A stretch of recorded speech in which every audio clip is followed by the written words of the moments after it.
Қайырлы күн баршаңызға. Бүгін біз сіздермен дәмі өте керемет болып шығатын тауық дайындаймыз. Ол үшін бізге осы заттар қажет болады. Ең алдымен тауығымызға тұз қосамыз.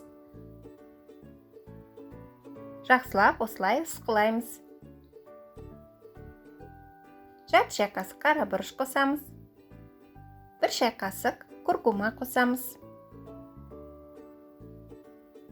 1 шай қасық паприка қосамыз. Менде паприка копченый. Жарты шай қасық орегано қосамыз. Бәрін жақсылап енді араластырып аламыз. Осылай аударып, барлық жағын осылай ысқылаймыз.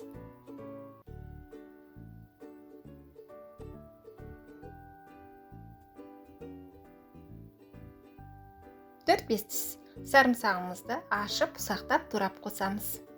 Үлкенірек 1 апельсин мен жарты лимонның шырынын қосамыз. Тауығымызды толық маринадқа малып аламыз.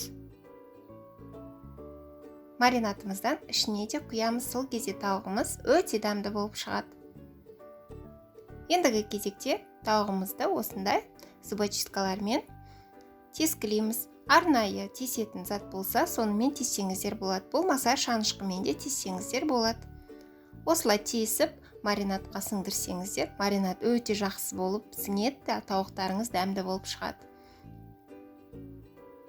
Артынан осылай төсетін жақсылап тесіп шықтым да, төсеті жағын маринадқа астына матырып салдым. Сол кезде тауығымыз дәмді болып шығады.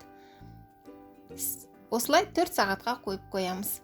Болмаса 1 түнге қойсаңыздар болады. 1 түнге қойсаңыздар, жаңағы маринадтың үстінен 1 литр су құйып, тауықты толық матырып бетін жауып, салқын, яғни холодильникке қойсаңыздар, өте дәмді болады. Қалған маринадымызды тауығымыздың үстіне құйып шығамыз. Және де осылай тауығымыздың аяқтарын жіппен байлаймыз. Мен жіпті 3-4 қабаттап алдым. Осылай байлап, тауығымызды осы күйінде пісірсеңіздер болады, теріс аударып пісірсеңіздер де болады. Мен осылай теріс аударып пісірдім. Қалған маринадты үстінен тағы да құямыз. Әдемі золотисты хрустящий корочка болу үшін осылай үстінен сұйық майдан жағып шықтым. Бетін фольгамен орап, 180 градуста 1,5 сағат немесе 2 сағат пісіріп аламыз. Тауығымыз пісті, салқындағанша осылай лимон немесе апельсиннан осылай әдемі декор жасасақ болады. Мен осы лимонмен жасауды жөн көрдім.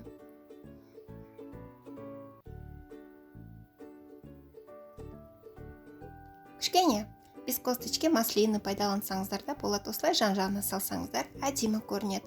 Осы маринадпен тауық дайындап көруге кеңес берем. Тауық енді өте дәмді болып шықты.